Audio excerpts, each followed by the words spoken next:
Hello. Hey. Nice to meet you. So, your game is Big Punch? Yeah, that's right. Yep, Awesome. so I made Big Punch, mostly a solo dev project. The only thing is I use some music from OpenGameArt and freesound.org. But yeah, mostly just me making Big Punch. Okay. So let me just get set up here. I gotta download the thumbnails and get that situated. This process helps me make sure that I go and comment and rate everybody's games. You don't have to do the same for mine, but it is Moonlight Fire. Oh, I definitely will. Yippee! Yeah, and thanks for having me on. This is really cool. This is like an awesome thing that you're doing over here. Yeah, I think so. At least. And I say this a lot, and a lot of my community friends will know that I say this a lot, but we're some of the smallest developers that exist. Very few of us are industry professionals or have any sort of like notoriety. So very few people are like, curiously letting us expound upon our works and our journey and everything, because especially during a jam, it's like we have 10 days, and then in that span of time, a lot of us go on our own little miniature journeys. We all have really... a lot of us have like a lot of stress towards the end and everything, because it's a whole crunch cycle, right? Oh yeah, I was like kind of depressed for like a good 2 or 3 days after the jam. I was just like not sleeping, and like, yeah, it takes a toll. Yeah, for sure, for sure. So it's cool to hear people's stories, and get to know people and like what their solutions to their problems are. So how should we refer to you? Jeff, he, him. Yeah. What about you? I am Bonejack. I am a they them. Cool. I accept most permutations of my name, except things like Jack, or one time somebody tried Al, and I was just like, okay, I've appended my list of non-preferred names. Interesting. Yeah, because Bone Jackal is one of those permutations, because it's short for Bone Jackalin. Gotcha. Cool. Let's see. Okay, so we've got the thumbnail. Let's go ahead and... looks like it's browser-only game. Mm-hmm. Okay. That partially explains how many ratings you have. That's nice. Yeah, one day... I'm like, it's crazy. People are rating the crap out of this game. It's, yeah, it seems like it's kind of popular. I'm really floored by that. Like, yeah, super, super, super cool. I'm really grateful for like how this one's going. Hell yeah. Yeah, never underestimate the power of a web build. One day I'll have a web-only build, but I tend to be very maximalist, so I go all in and have something crazy that that doesn't run very well in browser. So is it okay to tag you on the BIGMODE and Boneyard servers? Yeah, go for it. Thank you. Okay. Gotta make sure... oops. Now... interviewing... J... Wait, what is your handle again? jSpeak? Yes. jSpeak. For his game... Big Punch.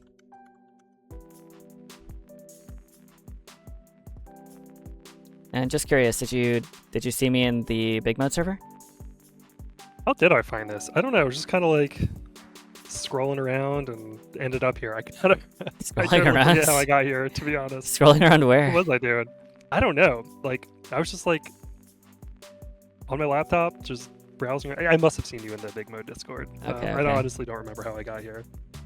There is occasionally somebody will show up that just was browsing the indie, the category. I think it's like software and game development. One of those times somebody just so happened to be part of the BIGMODE Jam, and they stumbled in and then did an interview with me, and that was really funny to me. That's awesome. Oh no, I see now. Yeah, it's just this right here, content sharing. I was just clicking around and saw the link in there for the last game, this full of face cards, and just clicked that, and here I am. Yeah. Hell yeah. Okay, so let's see here. I've got pinned comment. Thumbnail. Big Punch. Thumbnail. Now playing. Tagged in both servers. And I need to stream directly to you so you have a real-time representation of what I'm doing. Oh, cool.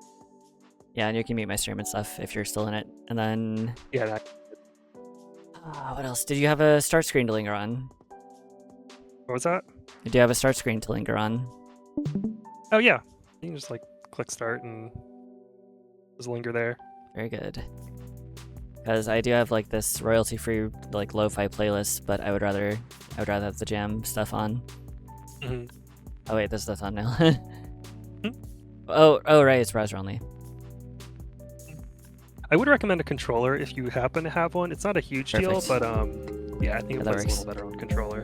My little PNG tube thing here is actually controlled by my controller, so whenever I move my face, it's actually manual.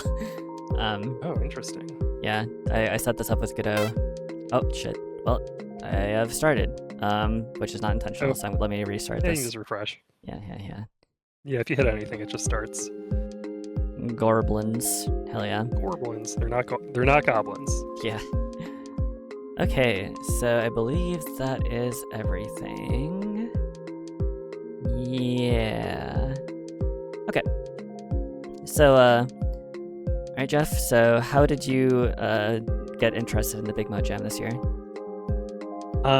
Yeah, I mean, I just love Donkey. Always been watching him. I think I only discovered the BIGMODE Game Jam last year, and I would have joined that, but it had overlap with the Pirate Software Game Jam, and I had already joined that. So yeah, unfortunately, I missed the BIGMODE one.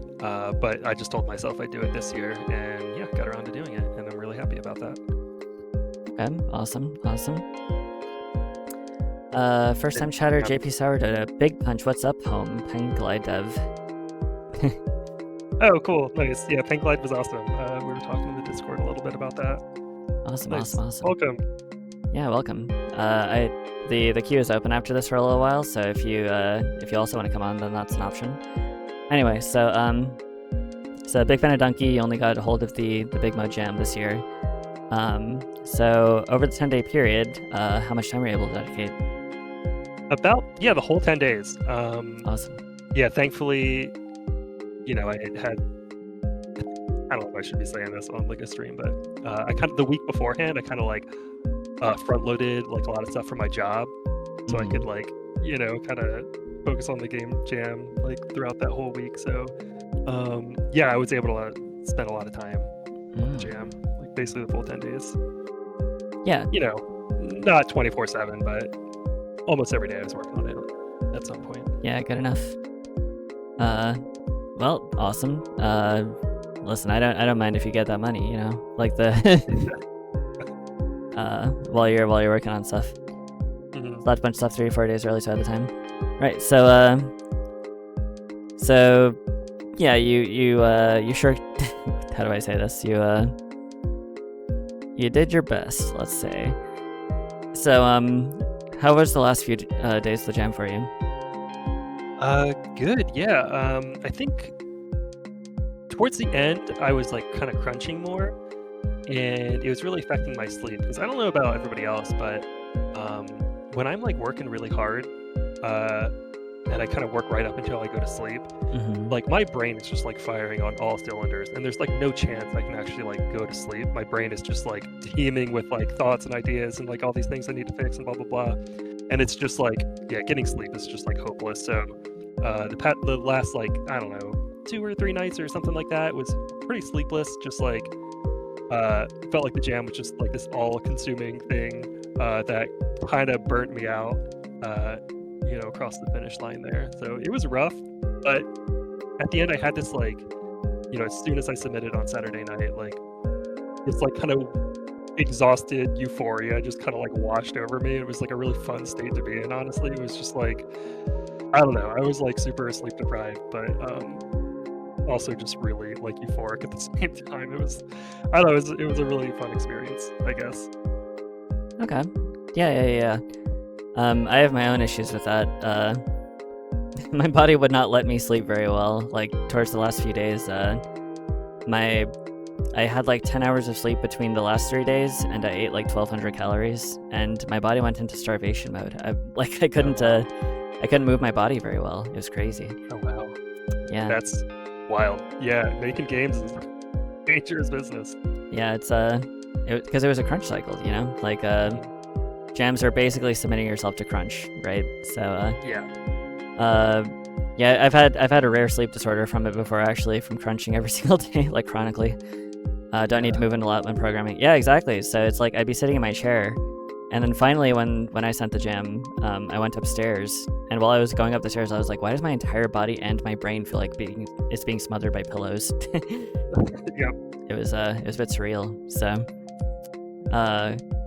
yeah, it's interesting because it's like I personally early on would romanticize the crunch. Like it's something that I thought like, oh yeah, this is really cool. But then I thought like being in an industry doing it, like for instance, being at a game development studio like Rockstar or something and doing crunch is a drastically different thing, right? You're being whipped by people who may not have your best interest at heart, not just your own passions and stuff. So what's your experience in game development like? So I am a software engineer that has always been interested in game development, and I kind of just been doing it like kind of as a hobbyist since 2019. So yeah, I guess the last like 6 or 7 years, or maybe even longer than that. Oh yeah, it's definitely been a bit longer than that. Man, what is time? I've been dabbling in game dev for like probably close to 10 years at this point. Okay. Yeah, I did a small like Steam launch for a little game, and then just a bunch of little projects, a few game jams here and there, and yeah. That's awesome. So right, because you had to issue the BIGMODE Jam for 25 for the Pirate Software Jam. How did that go for you? Great, yeah. I made this like funny little tower defense game called Blob TD that I think came out great. But I think it's a little weird, and I don't think it's super landed with people. It's not super intuitive, but yeah, I mean, that was another really fun experience. I'm not huge on the Pirate Jam. Yeah, I don't think I'll do it again, especially now that we have the BIGMODE Jam. Yeah. I really don't like the emphasis on the game design document. I just don't understand that. Huh. If you're familiar with the Pirate Software Jam at all. Yeah, I'm like tenuously aware of the GDD requirement. I guess I don't mind it too much, although it does cut into the development time. But I think it's because it's like emphasizing more sustainable game development practices. For me, it's more that it seems that Pirate has been convicted on crimes of cringe, and so yeah, and that's the other thing. And that's funny. That's the exact terminology I use for the whole thing, because like so many people are like acting like he's like Satan or something, and like he's just cringe. Like it's he's just not cringe. Yeah, like he's not. I get it. He's not on for allegations. He's just yeah. It's just Yeah. It's like if you're still into Pirate, it's just like but whatever. Like I guess I can forgive it. It's not like other people who've fallen from grace in the last few years. So yeah, not the worst, but you do you. Yeah. But yeah, no, I don't watch him or anything anymore. Right. So anyway, right, how were your last few days for the jam? Did I already ask that? Yeah. Okay. Yeah. So what were your final hours like? Because it looks like you submitted with a hefty amount of time left. Oh yeah, I guess I did. I submitted, but after the submission, I was still kind of playtesting, making last tweaks. Like I think I was, because you can update your build up until the deadline. So even though I submitted, I was still working on it up until the deadline.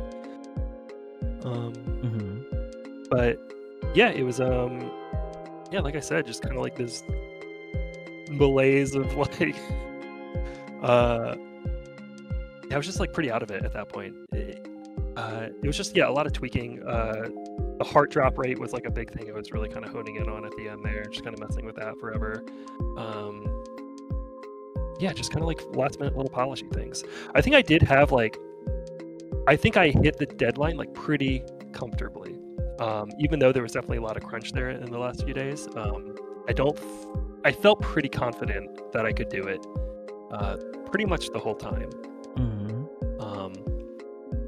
And I think compared to like my last game jam, the Pirate one I did, this one is like a little simpler, was probably easier, a little less complicated. So I had a little more wiggle room, I think, which was really great.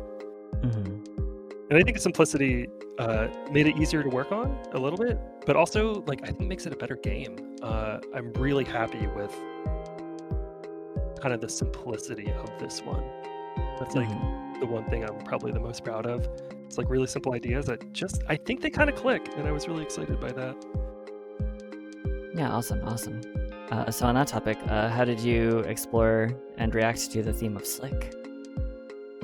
Yeah, so to me, I was like, the first thing that it felt like a really generic thing, because when you watch Donkey's Game Jam 2025 video, like all the things that evoke Slick were just kind of like good game moments. Yeah. So it was kind of hard to, because like, you know, that's the first thing that came to mind for me. And then I tried interpreting it two ways. Like one was just like make a good game that is like Slick. And then I also had ideas for like how to do it a little more literally, and I had like a whole bunch of notes for like this other game that maybe I was going to make too. But I think so this is kind of a bullet hell game, and I think just kind of like barely avoiding danger, kind of like slipping out between like impending death. I think that feels pretty slick. So yeah, that was kind of my interpretation of it. Basically, just make a cool game that feels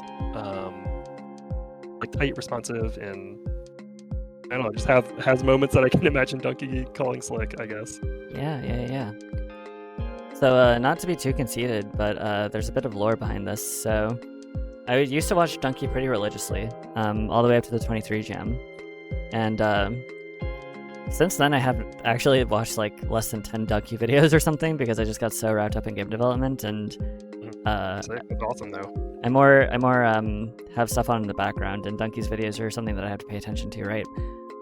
So Slick started coming out specifically during the stream when he was playing people's games, and I and some other people took notice that he just suddenly started calling stuff Slick. And so I would joke that it's like its own certification. I called it Certified Slick. And I would say that a lot of my stream. The first instance of it in the BIGMODE server was somebody who was watching my stream, and they repeated it in the chat. So it was sort of you're involved in the origin of Slick a little bit. You know, I don't know how strong it is, but I think, you know, there's a possibility there. You can never really know unless somebody comes out and says it, right?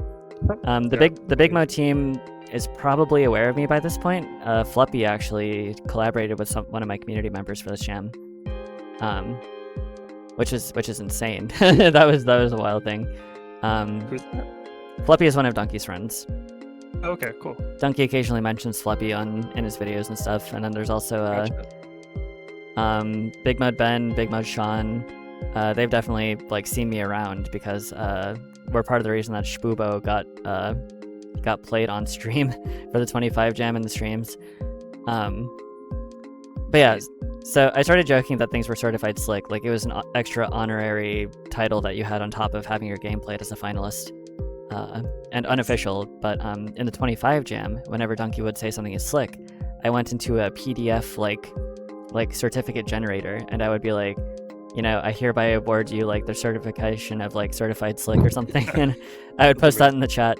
So I was definitely like helped try to memify it and like try to make it a thing. And I can't say incredible. That's super funny. Yeah. So I can't say for certain that that I had any part to do with this, like, but there is a slim chance that perhaps things would have gone differently if I wasn't like going so hard memeing on it, I guess. I like it. That's the lore that I'm gonna go by. Oh yeah, for sure. Did you feel the same way about like the theme of Slick? Like I felt like it wasn't. Yeah, I don't know. I felt like it wasn't. It just, yeah, to me, I just kind of interpreted it as like a generic, like, make a sick game. Yeah. Did you feel the same way, or kind of? What was your game again? Moonlight something? Moonlight Fire. Moonlight Fire. Did you? I gotta check that out after this one. I definitely will. But did you? How did you interpret Slick for that? Actually, it's funny because a lot of us anticipated that it could be slick, including me. I was just like, well, it could be slick feels like that's a little obvious, but I'm going to show my hand here a little bit. I already had an idea for something that I wanted to do, because right after BIGMODE 23, I did the Boss Rush Jam, and in that game, I did this sort of really unique action boss rush thing based on an idea my friend had. Like, he sort of had the idea for the scenario, and I had the idea for the gameplay, so I wanted to explore that gameplay space a bit more. And I'm American, and America is a very horrible place. let me just say, it's as an institution, it's not doing so hot, let's just say. Sure, yeah. So my idea is that I wanted to do immense, incredible, overwhelming amounts of violence against the federal agency of ICE. And that's sort of what I was doing. I was like, yeah, I want to make a game where you're violently opposing the American empire and using ICE as a vehicle because they're historically low popularity. I mean, the institution has only been around for like 20 years or something. It's a very new thing. But it's definitely evolved into like a very Gestapo-like force doing very horrible stuff and shoving people in very horrible places. So yeah, for sure. You know, as Americans, we're always raised with the idea that like revolution was necessary, it was good. But any further disruption of the system is no longer necessary. We solved racism, we solved slavery, we solved all this other stuff. But obviously that's not really the case, right? So I wanted to be sort of honest and make sort of like this really punk manifesto game where it's all wrapped up in metaphor and allegory, but that's basically what it's about. And I thought to myself, if it's slick, I'm already very opposed to like the petrodollar, like oil being used as leverage to control the entire planet. ICE is already a very slick thing. Like, it's already related to one of the major things people are going to be using at this jam. So I thought, if it's slick, I'll do it. And I woke up at 9:50 because I had an alarm set. And I didn't do it on purpose because I only got 3.5 hours of sleep that night. But when I saw that it was slick, I was like, all right, time to get to work. And then I got up and then I crunched. Awesome. Yeah, it's just all like just worked out somehow. You're like clairvoyant. Yeah. I felt like that was a good guess though. Like, you know, given the memification of slick, it's like, yeah, it seems. Yeah, he started seems using like it. He started using it after the 23 jam, like in his videos and stuff. So it just entered his lexicon around that time. So I guess it's not terribly surprising. Anyway, that's Moonlight Fire. You can still enjoy it further or beyond the theming, but that is what the game is about, wrapped in layers of metaphor and everything. But I collaborated actually with the... Oh, I'm sorry, go ahead. I just thought I'm excited to check it out. Hell yeah. I collaborated with 4 people, one of which was one of the winners from the BIGMODE 25 jam that made Divine Dice Basic. He made the music and did a lot of the audio engineering. So yeah, I think we did pretty good. Anyway, enough about me. So right, so you interpreted it as sort of like just make something with like cool moments. That it is true that Donkey it's like something that just impresses him, right? But obviously slick, like in its base terminology, it's kind of like the word cool, right? Like cool does mean like cold or like cool to the touch, but we use it to mean impressive or exciting, you know? Yeah, suave, cool. And slick has sort of like this almost gangsterish tone to it, so there's been a lot of different interpretations fitting into a few different categories. Cool guys don't pay child support. Oh no. Yeah, Solus here. Solus made a rat bastard, an absolute dirtbag game. He's a very slick guy. There's a lot of those here. Yeah. I think they're all really funny. So yeah, it's a little broad, but personally I thought it was a little bit I don't know, it can be narrow because like I said, ice and oil, right? That's been a lot of these, a lot of slippery games, and that's kind of fine. Yeah, I think that is fine. Yeah, like it's cool that there's like broad and narrow interpretations of it, and yeah, maybe that means it's like a great theme. Could be. As cringe as Pirate Software was, I did like the idea of sort of a one-sentence short story as the theme, like you are the weapon. Yeah, yeah, I was like really into that theme. I was really excited for that one. Yeah. So, despite his other crimes, that one was a good one. Seeing a lot of Gunthers running around. Don't know what that means. So yeah, do did you get much playtesting in? Did you send this around to people? Yeah. I had some friends that were able to check it out kind of right after the submission, kind of the 7 hours. During that window, I kind of had some friends testing it out and getting a lot of good feedback and making changes there. Plus, I just played the shit out of it. It was really fun to like have a game that like you actually just kind of get distracted by playing while you're making it. So I was playing it a ton, and even after submitting, I'm like still like playing it. A lot of playtesting. Right. And let me think here.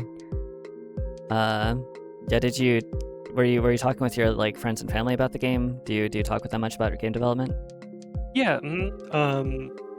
Yeah, my friends for sure, and I would even run it by like my parents. Like, hey, I did this thing over the past like 10 days, and they were like, oh, cool. That like they don't have like a ton to say about it, but they're supportive. They're like, oh yeah, that's awesome. Yeah. It's actually pretty common that people don't talk about game development with their family, for instance, and it's like, I guess I don't either much, but my mom is aware that I do this stuff. So typical parent stuff. I don't know what you mean, but good for you, son. Yeah, I get that impulse. Like, at first I was like, I'm not gonna bring it up, and I'm like, let me just force myself to. Like, why not? Like, it's not because I like I have a great relationship with my parents. It's not like, I don't know why I wouldn't. Like, right. But I get the impulse not to. Yeah, the Pizza Planet devs, Right Mangoes and Poke Ninja Guy et al. They actually had their parents playtest their games, like even far back as 23. Yeah. Wow, that's cool. Yeah. So those are always funny stories to have. But since you did the Pirate Software Jam and you've done, I think you said you did some other jams, maybe? Just the Pirate one, the last, the 2 years before this, and I did a little Steam release for another like PvP game. It's kind of like my game dev history, I guess.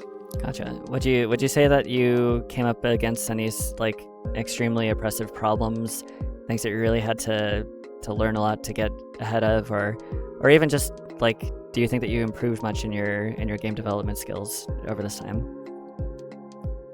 Yeah, I think so. So one thing to note is I actually do everything like from scratch with my own little engine. And leading into this game jam, I did a lot of work on just optimizing like collision detection stuff. That's a big one. Kind of porting it over to like a GJK algorithm for collision detection, if that means anything to anybody. Nope. You could explain it though if you want to. Yeah, it's just like a more efficient way to do collision detection. So if you have like a polygon, previously I was kind of like checking each face of a polygon against like, I was using something called I had a kind of a mashup of other collision detection algorithms before this. But it's basically, instead of like checking each face of a polygon against like each face of every other polygon, you kind of like slice up your polygons into only the sides that you actually have to test to detect collisions. And that gave me like a huge efficiency boost. So this was kind of like leading up to the jam because I knew I wanted it for my engine for the jam. So like I learned a lot about that. So that was like a big thing that I was really spending a lot of time thinking about. Kind of like a technical thing. And what was the new thing that you used for the collision detection? Just slowly? It's called GJK. It stands for, what does it stand for? Something. I know the last one is Kirthi, but it's the initials of like the three people that kind of made the algorithm. GJK algorithm? Yeah. Gilbert Johnson Kirthi distance algorithm. Interesting. Yeah, so implementing this for my engine was flashbang. Really. Excuse me, Wikipedia. Really fun and I'm pretty proud to have actually implemented that for my little engine. That's awesome. Solus says, did you find issues with tunneling using the edge collision polys? Yeah, that was a huge thing. So actually implementing collision detection for GJK, I actually got working like pretty quickly-ish. I mean, it took me a long time to learn everything, but like once I learned it, that doesn't help you with tunneling. It helps you say that, yes, these things are colliding, but it doesn't help you say like when they collided or like how to like separate them. And tunneling, I'm assuming, refers to like if something is at speed, it could skip over the thing it's supposed to collide with, I would imagine. Yeah, exactly. Yep. Okay. And the solution I came up with this, I don't even know if it's like how you're supposed to do it. I was really just kind of like banging my head against the wall with this problem for a long time. I eventually came up with some bastardization solution that I think works pretty well, but yeah, it's kind of like I don't know, use like a search in time algorithm. So it's, you know, you take the vector of your like distance that you're moving on a frame and just like try to detect the exact face that you're colliding with, and then like determining like how far in. Yeah, I don't know. It's hard to explain this on stream, but yeah, basically you just find the edge that you're facing, that you collided with, and then take your movement vector, and then you try to determine like what percentage along that distance did the collision happen, and then move your dude like just that far enough. But it's much harder with TJK because you're determining collision from like inside the polygon instead of outside, so you have to kind of like flip a bunch of stuff. Yeah, I don't think it's hard to like really dive into all the technical details. Like, okay, but you got it working at least. yeah, so I'm really proud of that. Hell yeah. So that's something that you had to like do in anticipation for the jam, because you knew that you would want to have cleaner collision detection. Yeah, exactly, because I knew there would be a lot more entities in this game than other games that I've made in the past. So like the last Game Jam, the pirate one I was talking about, I did run into performance issues because there was just a lot of entities on screen in that one, and I'm like, okay, I need to do more work on this little engine to move forward if I'm going to continue to use this engine. So one thing I really love about having my own engine is it gives me this project that I can like put time into and like get more out of it over the course of like a long time. So I've been working on this little engine for like 5 or 6 years now, and I just keep kind of building on it, and it's like just fun to have this little project that's just like you can invest time into and get stuff out of it over a long period of time, like maybe forever. Like I might just be working on this thing for my whole game dev career. I think that's like a really fun part about having your own little engine. Okay. What do you write your engine in? C++, and I use SDL2 just for like some basic API stuff, like opening windows and all that. Okay. Yeah, I dabbled in trying to get my own engine up in C++, and then I sort of like, because I went on a game dev forum trying to find what was wrong with what I was doing, and then like a former Ubisoft developer on like Leisure Suit Larry and Ghost Recon 2 or whatever, he was like, you need to learn engine architecture, and I was like, I guess okay. I mean, the game is already basically done, and I was just solving one problem. Wait, LSL, you know the guy? You know the guy? Holy fuck! Do you know him? Sounds like Wait, sorry.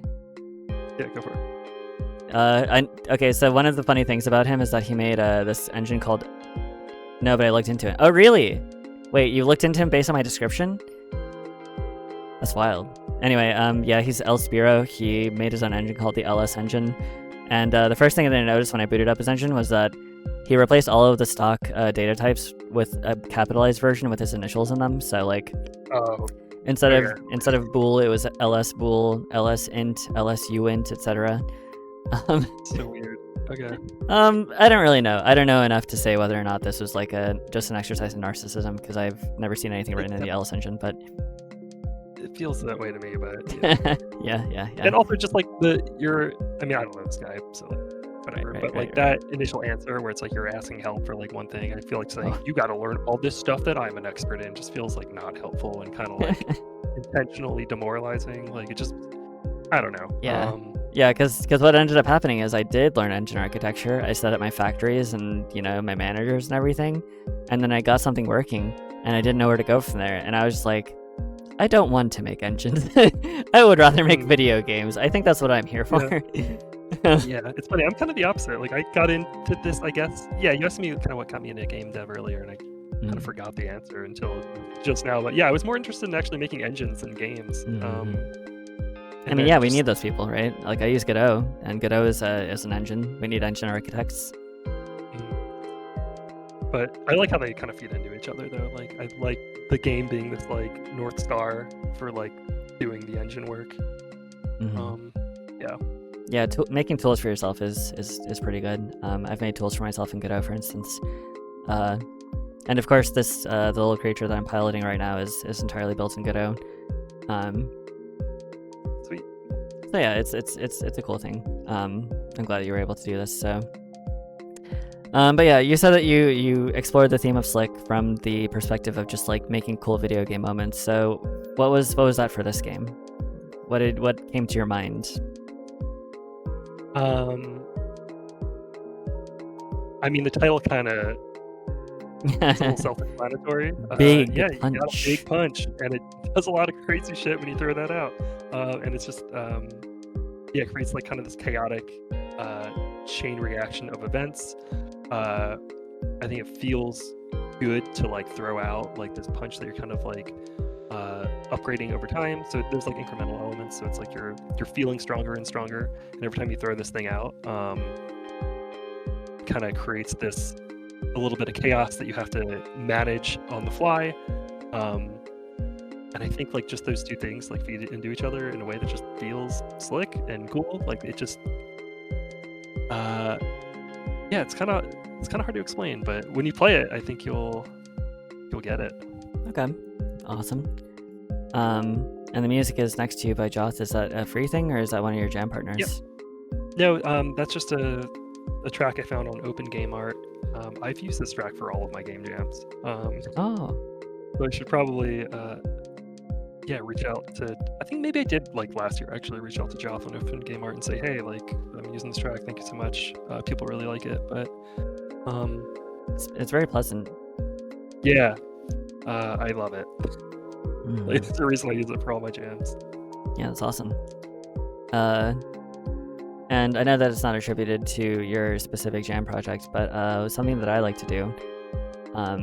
So game jams are very much like dead on arrival almost. Like you fire it, and then after the jam period is over, a great many people forget it. So the assets that go into them is almost instantly lost media. Almost, like practically lost media. So I like to ask, and of course this does feel like, a little ulterior motive, but I like to try to extend the lifetime a little bit by offering to use stream music for offering, I guess it's more of a service to me than anything, but I do want to compile a playlist of jam music and then sort of redirect them back to the jam so that next time I do this, that memory's still alive a little bit. So if I could attribute this track to your game, of course with the stipulation that Joth is of open game assets where is like having it up, then I could try to attribute it to your game at least for this. It's hard because it's not my music. Yeah, so it's not really like, your music. It's more taking like. I think what I would do is it would be like Next to You by Joth parentheses used for jSpeak's Big Punch. Yeah, if you want to do that, I think that'd be awesome. Okay, very nice. Because it's more about attributing it to the people that used it creatively. So, all right, that's a lot of preamble. So let me think here. But mostly what looked like still some crunching, still some a little bit of burning at both ends. But you did manage to get it with the hefty amount of time left. So let's see here. I think I'm gonna start up the game. But what would you do if you had an extra day? There were a lot of little polishy things that I fixed now, but obviously can't push up until the jam is over. Just a couple small little things like when gorblins are spawning, they're not hurtable. I think that's really annoying. So I have a fix where like you can punch them even when they're spawning. The heart drop rate seems to be not quite right. It's maybe a little low. The health is maybe a little low. A lot of people, seem like they are dying, and it's frustrating, and starting over is frustrating because you started from the beginning. Maybe adding like some concept of meta progression where it's like if you die in a run, you don't have to start from ground zero. I think a lot of people would enjoy that. yeah, mostly just like kind of small, shaky things. But if I had like a lot more time, the meta progression I think would be a pretty good fit for this one. Right. And so, do you plan on working on this anymore than where you have it? I am thinking about that a lot. I'd love to. I think this one has something that clicks that I'm pretty proud of, and I think it's pretty unique, and I think it's worth continuing to pour, love and attention into. But I'm not sure where to go from this because one thing that I've mentioned before is the simplicity is what makes it click, and by adding, I almost feel like it might be taking away. So I'm not sure where to go exactly. But I'm thinking about it. Okay. I like to go for like walks, and during that time is kind of when I get all my ideas. So, if I'm out for a walk and ideas kind of dawn on me for where to go from here, then yeah. But right now I'm kind of not sure where to go. Gotcha. All right. Well, I guess without any further ado, let's go ahead and get started. You said that it has controller support, which is awesome. Yeah. And one thing that kind of sometimes trips people up is you punch on button release. So it's like you kind of press the button and you're kind of aiming your punch, and when you release, you do the punch. Okay, yeah. So it's like a charge up thing. Place to know. Yeah. What was that charge up? It's just it doesn't charge during that time. It's just you can just aim where you're punching exactly during that time. What was the idea behind gorblins?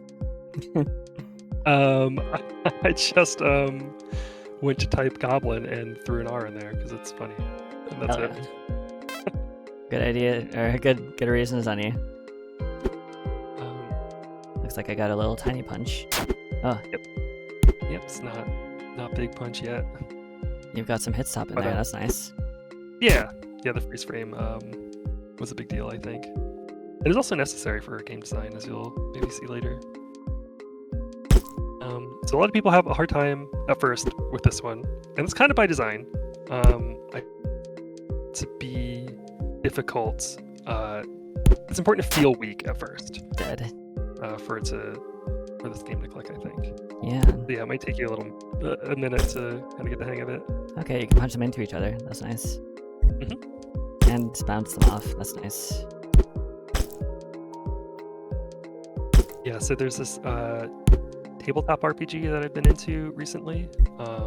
That's kind of a new one called Draw Steel. I don't know if anybody's familiar with that. My roommate was telling me about that, I think. Oh, that's awesome. Yeah, so I've been playing that and running that for a group of friends, and that is a big inspiration for this game, actually, because that game involves a lot of pushing dudes around the room and into each other to like do damage, and I was inspired by that idea. So that's kind of it was one big inspiration for this game. Actually, wait a second. No, my roommate was talking to me about Lancer. The thing that I heard Draw Steel was from Animated Spellbook. Oh yeah. Yeah, I saw a video on that, so I was like, okay, new tabletop. Yeah, I love Animated Spellbook. Yeah. Okay, very cool. Oh wait, there's upgrades here. Oh yeah. Big punch. Increase more gold from combos. Only applies to kills from your last punch. Increase move speed. I think I want to get more of this. Next one's at 100 or 200. Throwing a punch resets your kill streak. So I need to be bouncing more. Why not? Yeah. Okay. Oh, yeah, I can see that. The spawning on top of you. That's a bit rough. Yeah.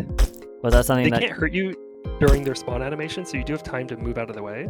Okay. But I think specifically the one thing that I fixed after the fact is they're like not even hurtable during their spawn animation. I think that's kind of annoying for people. Get him. Get him. I was sort of expecting them to bounce like billiards almost, like into each other, but it seems that they... Oh! Seems... Don't spoil too much. I'll just let you,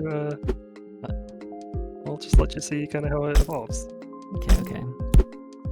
It seems the red ones just go through instead of bouncing. I'll mention that the red ones do spawn hearts. Oh, that makes sense. Here. Give me that. Kip.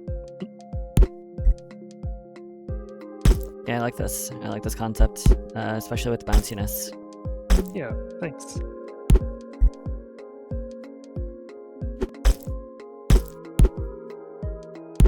Punch comes out pretty instantly. Ouch. You got some money. Yeah. More gold. Move speed, why not? Get him. Ow. I need hearts. Give me hearts. Hell yeah.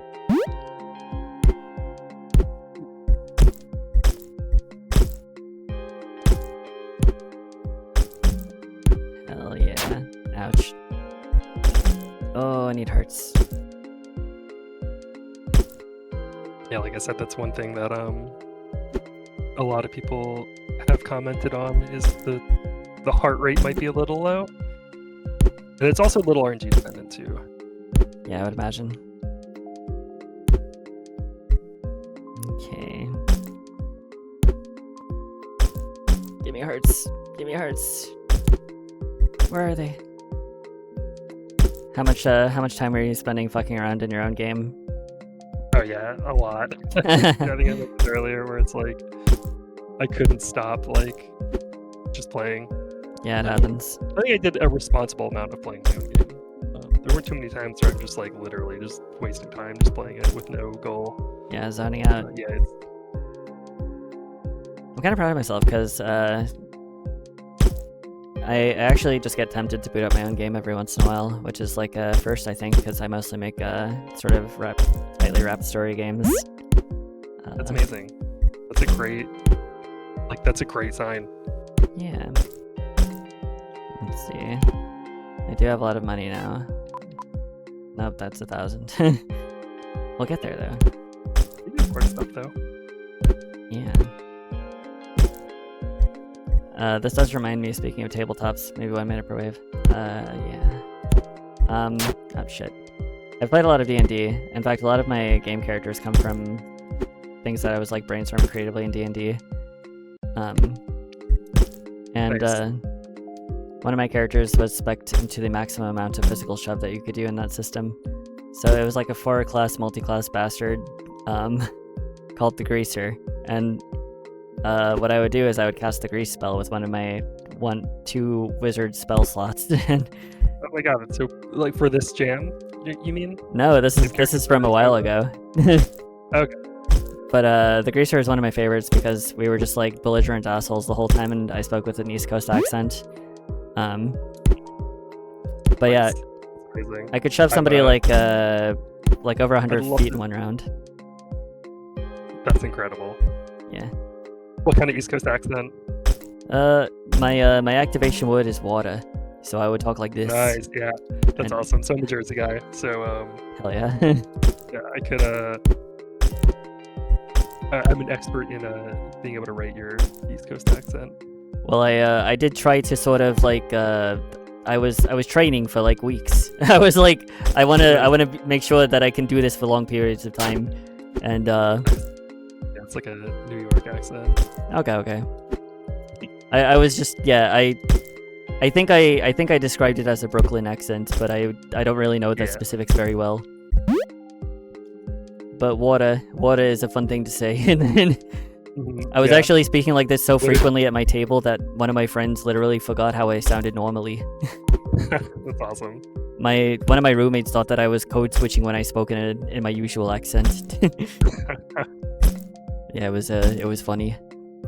But anyway, yeah, that's my Greaser story, because the whole thing was about knocking people around like this. Oh, you have a ton of money, by the way. Hell yeah, and I'm about to have more. They're going for that mold, huh? The rich get richer. Okay. You want tips, or are you happy just to kind of explore experience? It seems pretty simple, but if you have tips that I'm missing. I would say molt you get a bigger bang for your buck out of increasing volt, the more gorblins are on screen. Yeah, that makes sense.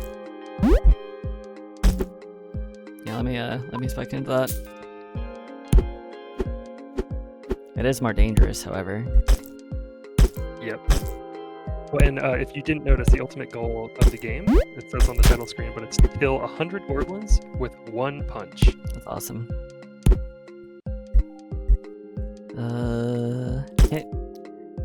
Yeah, it is sort of funny. Now that I think about it, actually, both of us are highly inspired by tabletop systems, and both of us were highly inspired by being able to knock people around in them. That's awesome. Yeah. It's like it's a very weird vector of inspiration to be in. Yeah, for video games, it's funny. I'm like really surprised at how well that ended up working out. Yeah. I mean, hey, tabletops are... Oh, yeah. Tabletops are systems extrapolating what we wish we could do in real life, I guess. True. It's just a game system like any other. Except it's all in the mind. Very rarely are you unable to extrapolate it out with your imagination. Yeah. Okay. I think I need a bigger punch. Let's do a bigger punch. Huge. Looks like it'll change my fist size in the middle of the menu. That's cool. Yeah, it's a little bit of a bug that it doesn't matter though. Thankfully. Yeah, it's not that bad. You have a hard stop, right? Oh no, no! Out of my way. Yippee. And now you can kind of see like the yeah. You're getting higher combos now with like a bunch of stuff on the screen. And kind of the way that works is like the more you kill with like 1 punch, that like increases your kill streak. Yes. And then your molt is kind of what multiplies each consecutive kill line. So yeah. I need heart. Kind of see that. I need heart. Out of my way. Yippee. Oh yes, yeah, that's an annoying thing that they're not damageable when spawning. You have that fixed, but not for the jam. And another thing I'll note, it does say it in the kind of tips in the upgrade screen, but every time you throw a punch, that like resets your kill streak. Yeah. So all of these gorblins kind of dying on screen, you're not getting your molt applied to them because you're throwing out punches. Out. So you're incentivized to throw 1 punch and kind of like let it play out. Yeah. I do like punching though. Yeah. Actually, Nice. that's probably the best use case for that. Yep. Move speed, I could probably I benefit actually more only from. just discovered that little strat. It's funny that you found that. Nice. Let's get a bigger punch. I need more defensive capabilities. Really, These poor gorblins. Holy shit. big punch. It is a very big punch. I like that the hit stop just happens every single time you punch. Yeah. I think it should probably only apply when you connect a punch. No, it does. That is how it works. You have to connect for the... Oh wait, never mind, yeah. Go forth, my gorblin. Hell yeah. So now you're like really racking in the money as you kind of get these big combos going. You're kind of seeing how it unfolds here. It like is kind of becoming more of a bullet hell. Right. I'm in danger. Oh.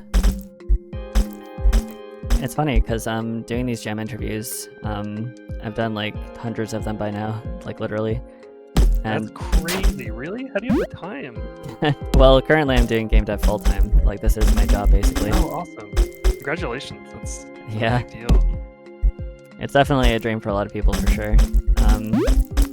It is something that I greatly appreciate. Something I'm eternally grateful for the opportunity for.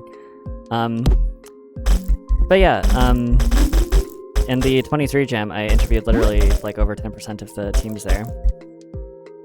Wow, that's incredible. incredible. Yeah, because there were like about 500 entries, and I spoke with at least like 50 to 60 teams.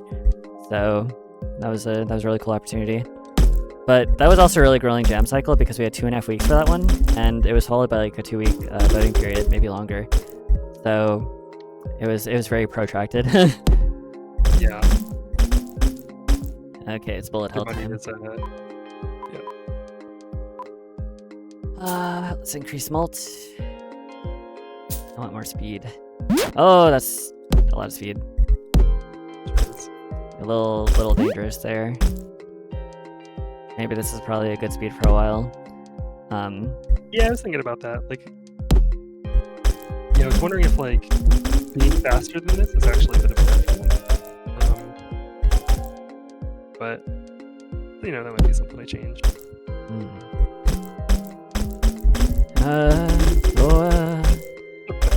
But yeah, like I was saying, so doing these jam interviews, I don't actually play a lot of video games. It's rare that I like peel myself off of the grind long enough to do it.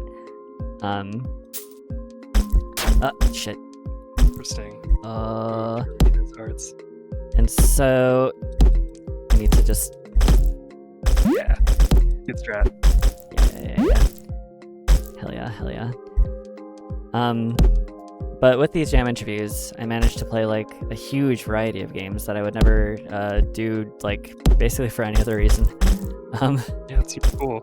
So I did end up playing a bullet hell, and I beat it on the most difficult setting, and it took me like several hours. The dev was in the room for like at least half of it, I think. But yeah, I did hone my bullet hell skills by participating in the jams. So on that topic, actually, how much have you been going out and like playing and raiding and chatting up devs and stuff and participating in the community? I've rated around 80, so I've been kind of just like grinding, playing games, trying to give good feedback when I can. So yeah, I've been trying to engage a lot, and there's some really cool and interesting stuff out there. For sure. Yeah, because jams are sort of a petri dish for all sorts of unique ideas, I think. Yeah. People are just trying to get whatever ideas out that they can. We play Blobbert. Oh yeah. Those devs are actually really cool. So I interviewed both the devs that were like the primary devs, I think, Bardicus and Chimpeen, for the 25 jam, and they ended up collaborating. Yeah. Oh, cool. Chimpeen. So yeah, it was really funny because Chimpeen made this game called Power Suckers, and it was an entirely keyboard-operated game where you use your whole keyboard, pretty similar to Blobbert. Okay. And Bardicus, Bardicus posted a link to Blobbert, and it was with the tagline, "Use your whole keyboard in this game." And I saw that it was Bardicus that posted it, and I was like, "Weren't you the light switch sim dev? Why are you? You're not Chimpeen. You didn't make Power Suckers." And then I look and I see that he was collaborating with him for it, and I was like, "Oh, that makes sense." Interesting. That's funny. Yeah, I had the extra lore. I think they're planning on making an Infus game for that to drop into other games. Yeah. They're a big fan of the keyboard layout genre, I guess. But I've never seen anything like that, so that was the most unique game I've seen. Like, it's like it feels like kind of a mess to play. Like, oh yeah, for sure. To the point where I'm like, I don't even know if this is fun necessarily, but like, goddamn, it's not interesting. And like, shouldn't that be the whole point? Like, just experiment with like crazy ideas. Oh yeah. And it's really funny that I specifically am the one running these interviews and that I had them on like this because I don't use a QWERTY keyboard. Oh. My keyboard is a split mechanical keyboard with a bespoke nameless layout. Okay. So I had to break out an entirely different keyboard to play that game, which I do for a lot of these games because a lot of them are only considering the QWERTY layout, but particularly for that one because it's like you have to play Battleship with your keyboard, you know? Yeah. But it's cool. I definitely appreciate their commitment to the bit. Because Bardicus apparently wanted to reach out to Chimpeen because he thought it was just so cool Like the idea of the control scheme being your whole keyboard. Yeah. It is cool. It's worth riffing on. I like what they're doing with that. Yeah. So any other stand-up games that you've been looking at? I feel like I'd have to go and like look at the page just to like jog my memory on some stuff. I thought there was this game called what's called Peak Frog. It's kind of like a Slay the Spire snowboarding game thing. I thought that was really incredible. That was my favorite so far. Well, I'm popping over to see how rated here. Orange Ocean was pretty crazy, like such a really absurd, surreal snake game. What else? Oh, Getting Out of Hand was incredible. Oh yeah, Getting Out of Hand. I just interviewed those devs last night. Oh, awesome. Yeah. I think King Glide was great.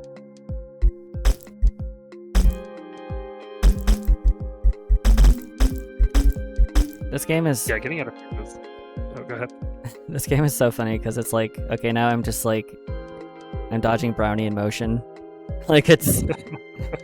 I'm just in a tank of water and the dust particles are gonna clap me. You got a ton of money, by the way.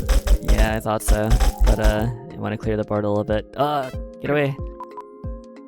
Let's increase our multiplier and make a bigger punch. Hell yeah. Damn it. Okay, is there a heart? Nope. Hope so. Oh! Get away! I just need to... Yeah. I need to just defend. The hit stun is really good for this. Or the hit stop. Yeah.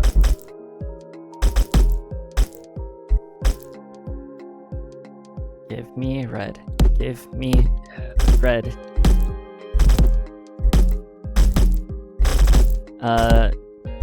Did the art do much iteration? Because this is a very cute like art style you've got going on. Thanks. No, I didn't iterate a ton. I kind of just cranked them out, and yeah, I don't think it went through a lot of iteration at all. Yeah, I like your impact frames on the punch. Thanks. Yeah, I wanted to juice up the punch animation. I haven't really experimented with like juicing up an animation like that, so it's like kind of a first for me. Oh. I think it came out okay. There was a game called Nuclear Throne. Have you heard of that one? I've heard of it. I don't actually know anything about it. I've never even played it, but I remember like years ago, this might be like 8 years ago or something, they did a talk about like juicing up animations, and they talked about like adding this like black and white circle, like kind of flashing on impact for things. Yeah. And I remembered that, just dug that out from my brain and applied that to the little punch animation here. It's pretty common in anime. Okay. Yeah, I would hazard a guess that that's probably where they got it from. Because cool. Japanese animation is very cutting edge when it comes to things like that. You were getting so unlucky with the heart. Oh yeah. I've never seen it be this bad. That's funny. Like this is like the spawn rate for hearts is more than this. You're just getting extremely unlucky. Well, oh, there's one over there. Go away. Way through. My roommate and I have this long-standing observation that my luck is extremely strange. My friend like invited me to play Baldur's Gate like 1 like a couple of years ago, and the game doesn't have RNG seeds. Like I think it's entirely just based on your luck, even if you like load saves and stuff. And there's a wild magic table if you know what I'm talking about. So we were playing. Yeah, I would imagine. So we were playing wild mages, and we were trying to like cast a spell on ourselves so that we could deal with some problem, because we were doing a pure wild magic only build, basically, both of us. So you know, you have to get lucky. I rolled a 1. I rolled a 1 on my wild magic surge, and the spell failed to go off. I did that 8 times in a row. Oh wait, no, 7 times. 7 natural ones in a row. Yeah, what? And you what know, are the odds of that? That's got to be like astronomically low. Like, yeah, like, literally astronomically low. That's like You know what's even crazier though? I did it again. What do you mean? I rolled a natural one 7 times in a row, an additional time. Yeah. We were thinking that's like universe ending. Yeah. Like... No, but you know what's even crazier? I did it again. Only that time I did it 6 times in a row, so it wasn't nearly as astronomical. But like that's insane. That's probably the most statistically unlikely thing that I've been able to directly observe that I've ever seen, possibly. Yeah, that's actually completely outrageous. Yeah. So you must have calculated like the 1 in X amount of chance for 7 ones, right? Do you remember what that is? I don't remember it, but it's definitely like in the 1 in, like, you need to use scientific notation at that point, basically. It's bad. Nothing game ending, nothing game breaking, although one time it was funny, we ended a quest early because one of the wild magic effects activated. Practically no goblins spawn, what the fuck? Oh, I'm punching wildly. They are all like at rest. Like, so if one is like being punched, oh, like, okay. Spawn, and once that's over, like they'll all spawn back again. Okay. That's all I mentioned that. Like, you are kind of incentivized to like let your punch play out. Yes. I was just vibing, so I wasn't thinking. Yeah. All right, let's make sure we don't fucking die here. Oh, nice. Yo. Yeah, you're at 56. The ultimate goal is to 100. 100. Yeah. What a nice concept. Very novel. Thanks. Let's see. Sorry, what were we talking about? Anyway, my luck is weird. That is weird, yeah. Yeah. But hey, it's fine. I'm lucky in a lot of other ways, at least. Like being able to do a game dog. So that's definitely a big one for me. Oh yeah. So, let's see. We are at 43. We could get more gorblins. I don't know how much more speed I need. I think that's kind of scary, honestly. Let's increase our molt. Come on. Go forth, my gorblins. Okay. Oh, a little bit more. Okay. So does the game just end when you get 100? Yeah. Gotcha. I really had, like another thing I would do if I had more time, or if there's somewhere else that this game can go. I love the idea of like when you get up 100, like just kind of dropping the floor out and being like, congratulations, you win. It's like kill 1,000. Like, yeah. That'd be really fun. Well, I think you would need health upgrades at that point. Yeah, maybe. Yeah, where do you see a larger version of this game? What would you do to it? Yeah, I think I was mentioning that earlier. I'm having a hard time thinking about that just because I like the simplicity, and I feel like adding anything might actually distract. Like, I feel like that's kind of clicks the way it is. But yeah, I don't know. I'm having a hard time thinking about where to go from here. Okay. Well, I would recommend a health upgrade if you're gonna have any more goblins than this, but... Yeah. No! Oh, fuck. Get away. Okay, where's the red? Where's the reds? Give me. There's one. Get him! Away. Okay. There we go. I want to upright too. Yeah. Oh, it just instantly pops. It is funny with how many collisions. So I don't know how efficient something like this would be in my engine, for instance, but yeah, it seems to be doing pretty well. Yeah, I was just actually experimenting this morning to see how far I can push it, and it can handle 1,000 before dropping below 60, at least on my laptop. And you know, it currently doesn't get anywhere close to thousands, hundreds of max. That goes back to all those like performance optimizations I was talking about at the beginning. That I spent a lot of time on before the game started. It could be interesting to have like different stage layouts. That'd be good. Yeah, I was thinking about that. Just throwing like a base. Oh my god, I'm sorry, I can't hear you very well. Oh, no, it's all good. Yeah, just throwing like, just some terrain somewhere, maybe just like a block in the center or whatever. Like, yeah, just messing with that a little bit. Dang, there's all the red goblins, gorblins. Of course, when I don't need them. Yeah. I was thinking about maybe like making them worth gold. Also, you definitely found the cheese strat. This is something I spent a lot of time thinking about too, or some time thinking about. Well, that's spelling is really strong. Don't know if I should incentivize it. Well, that's why I was saying if you had a different stage layout, then you could solve that problem easily. I was thinking about maybe just rounding up the corners, that way there's like a sharp corner to kind of retreat to. But yeah, it's definitely a little bit of a problem, I think. Curve the edges, yeah. Well, I don't know how well you would be able to. How well you would be able to handle things like curved edges, because you definitely need to be doing more calculations, I think. It'd be like a fake curve. It'd be like just like a several sides. Yeah. Instead of like an actual smooth curve, but. Yeah. Yeah, I actually can't do curves. For real. Using polygons across the sides. Go away. Go forth. Yippee. But yeah, you could do things like slide distance or something. Like you could sort of take the roguelike route. What do you mean? For expanding the game.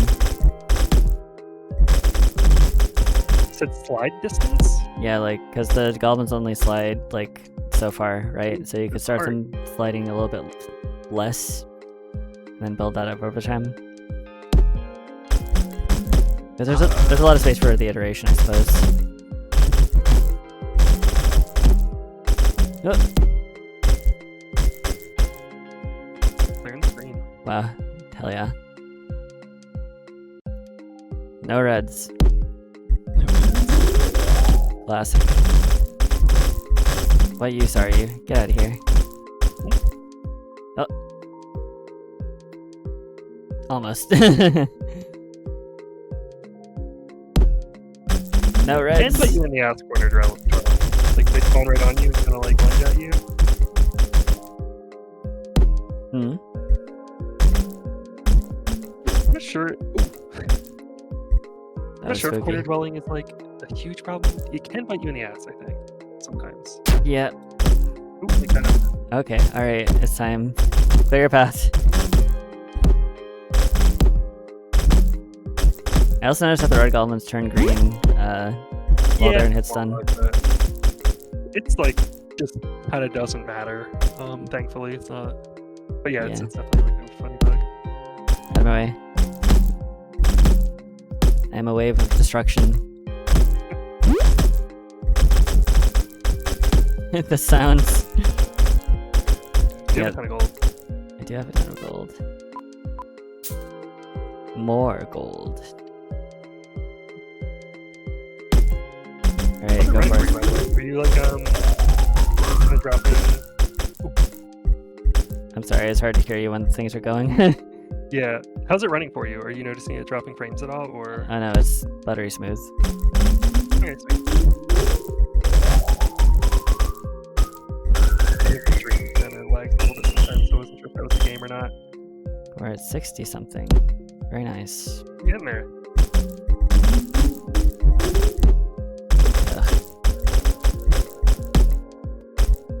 Keep coming for me. How much is that? Nope, I need more. I think you could add to the game. Shouldn't each wave spawn at least one red. That'd be nice. Yeah, like per wave or something. Yeah. After X amount of time spent at the edge, it slowly drives to the center. Lamau. Yeah. There could be a goblin that like sorry if I'm just like spitballing at you now, but you could have a goblin that has like a suction ability that's just always active, so it forces you out of engagement with the wall. Yeah, that'd be cool. I'd like a simple solution, like as simple as possible. I think would be good. Like one thing I'm wondering is like when every time they spawn in, like every time a wave gorblins spawn in, they always spawn in the far corner. So, like right at the corner. Might just be like a really simple way to like, yeah, just like get you out of the corner. We got at least 4 to spawn in those corners. Yeah. How long would you say on average it takes people to get to the 100 point? I want to say it's like a 30-minute experience. I think you're taking it kind of slow, so I think it's longer. No! I should have dodged the other way. What is wrong with me? Alright. Time to play it safe. Give me a red.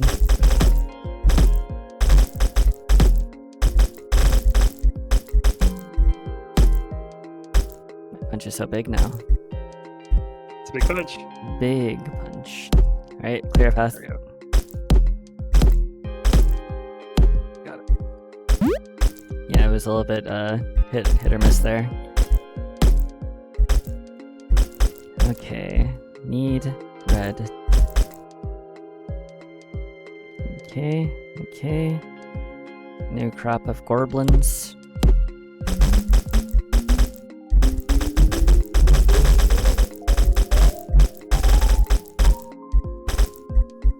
Okay. It is funny that something like this has such calming music, but it sort of just works. Yeah. It's a very chill experience for what it is.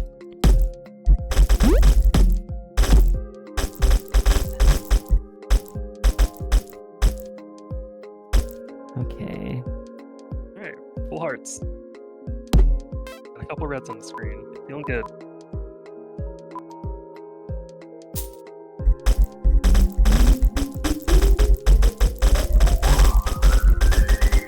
Oh. Yeah, I got a little bit I'm impressed that you found like all kind of the cheesy strats. Sorry? Oh, sorry. I'm just impressed that you found like kind of all of like the kind of cheesy strats, like throwing multiple punches to like kind of like hard your way through, corner dwelling. You like picked up on like, you know, punching 3 times in a row just to kill a dude right in front of you. Yeah. I'm sort of known in my community for just fucking around and finding this kind of stuff, even by accident. Nice, that's awesome. My community fears that I will find some like really embarrassing bug or oversight that they have because I just have a habit of doing that. Even one of the tighter ones, I would recommend, just based on this game and your sensibilities with this game, Miracle Maddie. That's from one of our community developers. We were actually, oh, I'm very... Okay. Get away. Gotta play safe. I'm surprised that even with the cheesy stress and stuff that this is considered taking it slow, because like, I feel like if you were playing this conventionally, it'd be very easy to just die. Yeah, I don't know. One thing that's really nice is as your punch grows, when you throw it, you kind of carve a void for yourself that you can then like follow through into, and that actually feels pretty good. Yeah, I'm just scared of the chaotic motion coming to bite me. Yeah.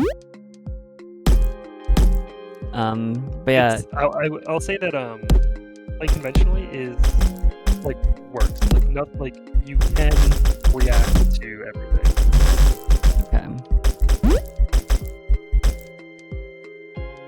Okay. But yeah, a lot of the other developers here were in a voice call with me over the course of this jam, and one of them was Cyberwitch. She made a game called Miracle Maddie, and it's a very cute little like slip and slide soap game, and I would recommend that. It's Sweet. Let's see. I don't think I've seen that one yet. Yeah, there's a lot of them. The sort of question I've been neglecting. Oh, sorry. Sorry, what? It's called Miracle Maddie, or that's the name of the dev? That's the name of the game. Okay, yeah, I'll check it out. Yeah. But on that topic, something I've been neglecting to ask lately. So this jam has about 650 games. I think it started around 680, but the amount of games has sort of been dropping over time. Whether it be because the game was just unfinished or unplayable, or like that one that got taken down. Are you intimidated by being in a space with so many games?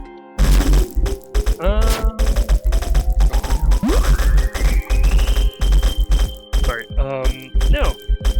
I don't think so. Well, it depends on what your goals are. If like your goal is to win, I guess I can see that being intimidating. But like, I didn't have any. Like, I don't assume that I can be like a winner, so it's like whatever. Like, yeah. No, it's cool. Anything, it's like I like the legitimacy it brings to the jam. It makes it feel like this more legitimate thing when it's like a ton of people are doing it. Feel like part of something, I guess. I like that feeling. I like turning everything into slicks and squares. Yeah, exactly. And yeah.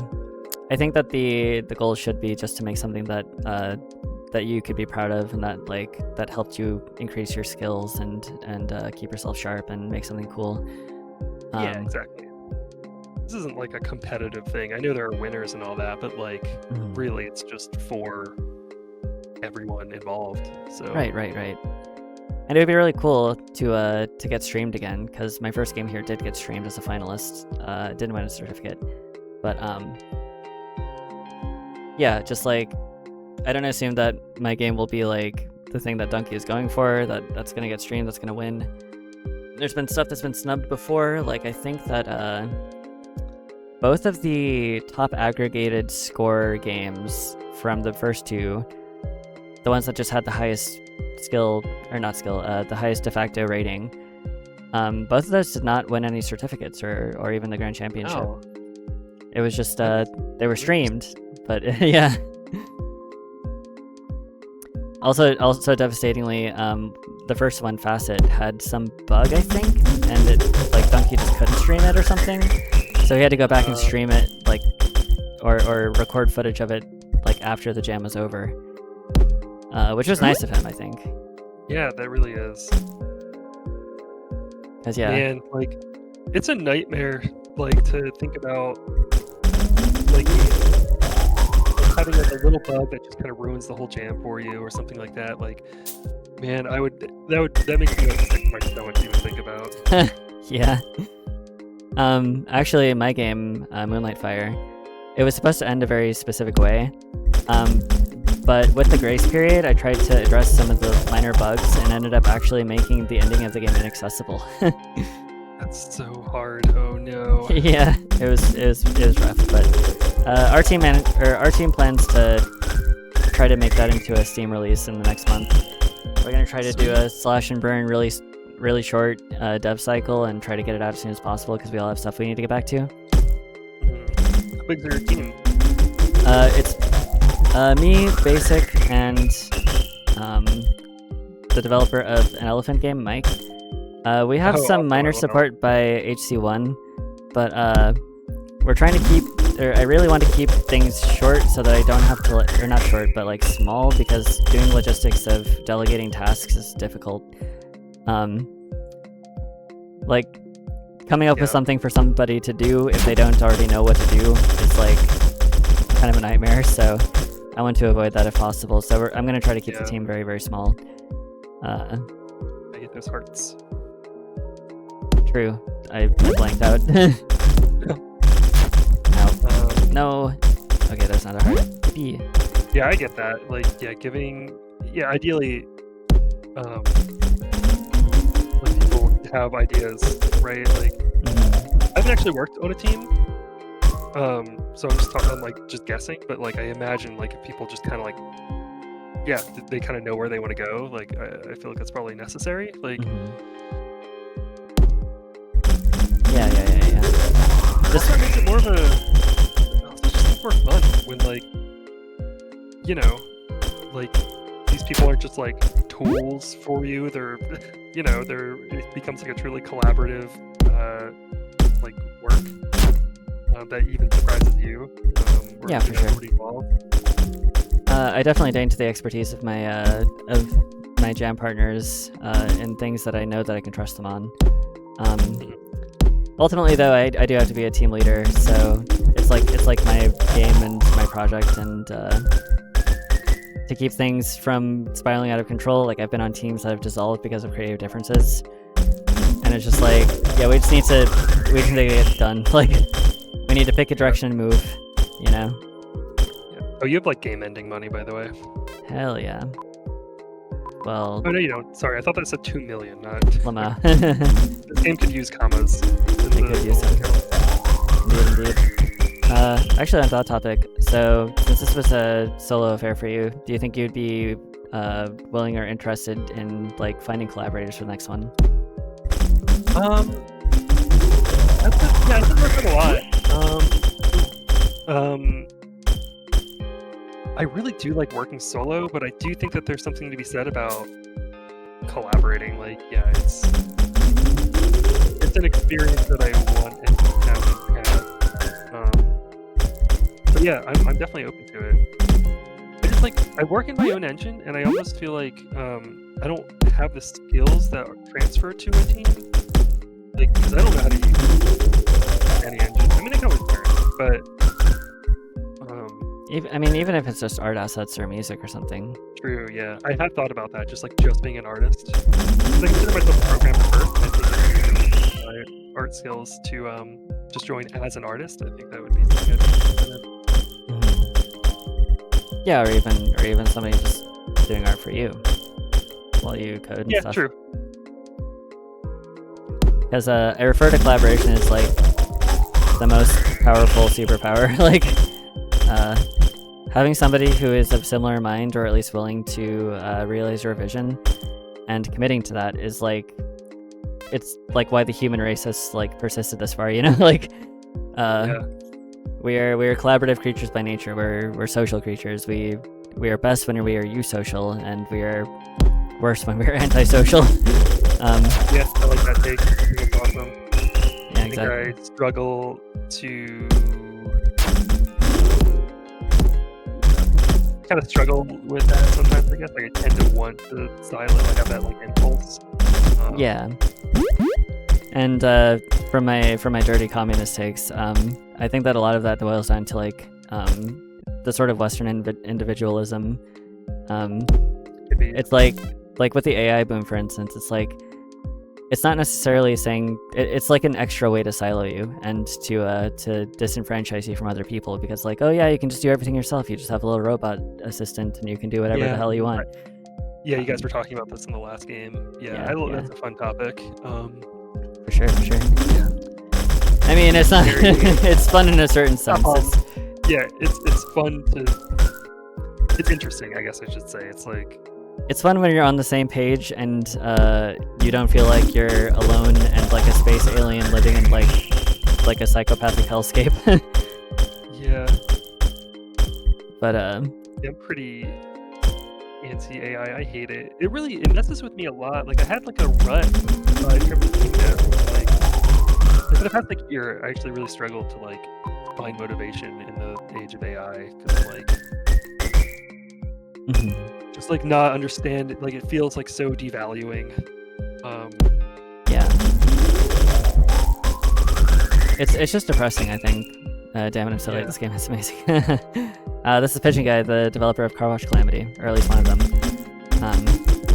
Oh, awesome. Yeah, that game was awesome.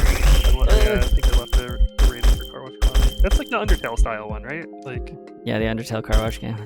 Yeah. And also, what am I trying to say? Fuck. Yeah, Pigeon Guy was also at the 23 Jam with Host Killer and 25 Jam with Power of Love Ball. Power of Love Ball was pretty well regarded, I think. How perfect this game would have been with last year's theme. Yeah, I think this was similar to a different game that was in the 25 Jam. But Power would have definitely been a good theme for a theme fit for this one. Mm-hmm. Very powerful.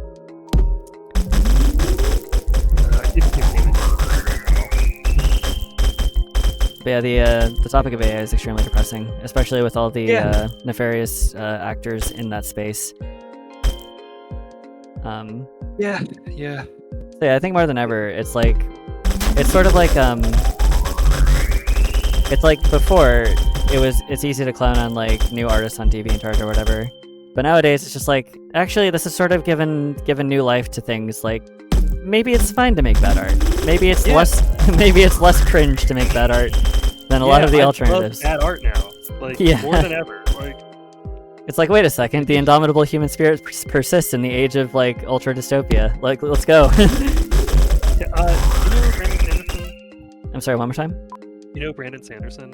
No. He's an author. He gave a talk. Yeah, he's an author. He does like a bunch of fantasy books, archive, blah blah blah. He gave a talk recently that I absolutely adored. It feels like the answer to like all these like challenging AI questions. I think the title of the talk is "We Are the Art," and he basically just talks about how like the whole, like what is the point of art in like the AI age, and basically it kind of boils down to this idea that like we do art because it's like we're working on ourselves, and like that's the art. But I highly recommend this talk. It's one of the best talks I've ever heard in my life. It made me cry. Like, it's Brandon Sanderson, We Are the Art. Absolutely incredible, I think. Hell yeah. Releases tension working towards the skill. Yeah, there's a lot of competing dialectics here for me, because like on one hand I don't want the defining characteristic of art to be struggle. I think there's so much more to existence than struggling and like overcoming.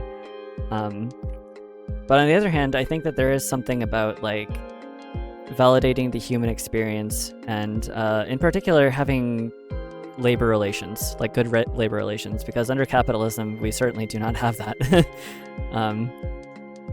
So without drastically reorienting the place that labor holds in our life, then we're just going to be cooked when that shit comes around, because they're basically trying to gun towards like eliminating the need for most of the labor force, and that just doesn't make any sense in any way. Like, UBI is a solution, I suppose, but yeah, I'm a political communist, so I would hope that we reorient society around collaboration rather than competition. So yeah, I don't know. It's a whole big mess. The nefarious purposes have unfortunately been the defining factor of our economy, and it's never been more clear, I think. So in addition to all the labor stuff, because that is what keeps us all alive and everything, the beauty of art and the beauty of like a human experience being expressed in a way that can only be done by a single person. Like, there's so many of us, you know, like uniqueness is not exactly it's not really available, but each of us does have a different experience, and I wish we could all explore that more without it just being like run through the slop incestuous Ouroboros sewer pipe. Like, it's an Ouroboros made of sewer pipes. It's just gonna turn everything into sludge, not only in terms of like art and culture and like all the technical bit and everything, but also just the complete and absolute like slaying of truth. Like, we will not have consensus reality for much longer. There's an event horizon. It's crazy. It was already bad enough, you know. Yeah. But how dystopian AI can be, I really appreciate all the questions it forces us to contend with and face. A chance at like, I don't know, because these are really hard questions, like what our relationship is with art and labor and all this stuff. You're so close to dying. I am. We got a hard time. We move. Yeah, it's opened up a can of worms, like I said. Like the capitalist class in particular has never been more clear about what their priorities are, and it's like, okay, all right. Well, we were gonna find out one way or the other. So it's depressing, but that's why I like the gaming space, because video games, they're sort of like every form of art all at once. Like you need all of the human experience to go into it. You win! Yippee! Oh yeah, congratulations. Good job. Yeah. Because like we can try to do the solo thing and try to make it seem like, you know, great man theory is what drives the world, and like, you know, every cool thing can be done just by a couple of people, you know. But you know, every single thing that you can see with your eyes inside of your house was made by human hands. Everything, like the whole world supports itself and each other, and I think it's cool that video games in particular, like it has everything. It has all of the culture in terms of like this new format of gameplay with video games. That is also part of our tradition of all sorts of tabletop games, but also the art, the music, the story, all of that. Like it's directly interactive and it's directly human. So I really like being a part of that. Yeah, that's awesome. Yeah, it really is like. This is like a dumb thing to say. Like, I don't mean it in this way, but it's like, it does feel like the best art form. It's like, it's got everything. Like, anything that you could possibly want to communicate or express, like, can be done, like, through games, like, really effectively. And it's like, so, there's so many, like, branches to games. Like, you know, music, art, story, like you said, all that. It's like, yeah, it's just so all-encompassing. It's a very rich medium for sure. Yeah, and personally, my I can't even call this a boomer take. I think it's just like what is it, like a fucking hipster beatnik? I don't know, a rebel take. Is that what I want to see more in the gaming space is real expressions of things like important topics, like personal topics, geopolitical topics. Like Metal Gear Solid 4 was about the military-industrial complex, right? So I made a game that's about real topics and extrapolated out into a medium that is very much like steeped in violence. Like I think I would hazard to guess that most video games have some modicum of violence in them, but it's never really directed in a way that's like socio-politically driven. So I try to make commentary about like what kind of better world that I want to see, and yeah, I just want to. I like participating in the conversation of the medium, especially since it's so new in the grand scheme of things. Yeah, and especially the stuff that you're talking about is like in its infancy. Does it even exist? Like, are people even like? I don't think people are doing that at all, really. Yeah, I just feel like there's so much more room to grow with the medium. Yeah, for sure. So I thank you for coming on me with this journey on in the video games medium. Yeah, I mean, like it's definitely out there. Like Papers, Please, for instance, exists. The Metal Gear Solid series has always been political. For instance, with Peace Walker, that game, like half of it is about like sucking off Che Guevara specifically. It's kind of insane, but and yeah, I think that was the first instance that I've ever heard the word capitalist actually be used like in a video game. I was like, oh shit, they're actually pulling out the guns. Yeah, and the Sandinistas of all people are actually your comrades in that game. It's really cool. So there's all sorts of stuff that you can do. It doesn't need to be very directly like that, but yeah, I don't know. I just hope that we all persist in this medium. I hope that we all understand our place in the world as humans, and yeah, hopefully I'll be able to see all of you in the future as peers instead of just being erased by nefarious actors. Or no. Yeah. All right, on that note, Bone Jackal, I gotta run, but thank you so much for having me on. Thanks for playing Big Punch. Thank you for the excellent conversation. I think this was really fun. It was great meeting you. Absolutely, you as well. And I'll maybe be lingering in the Discord. I'm a bit of a lurker with all communities, so I'll be in there. But yeah, maybe I'll try to interact. I'll try to be less of like the siloed game dev like I was talking about earlier, and hell yeah, you try to engage in this community. For sure. Yeah, you probably heard me talking about it, but yeah, don't be a stranger. Oh yeah, sounds good. Thanks again. I'm out of here. Yeah, catch you later. Yep. See ya.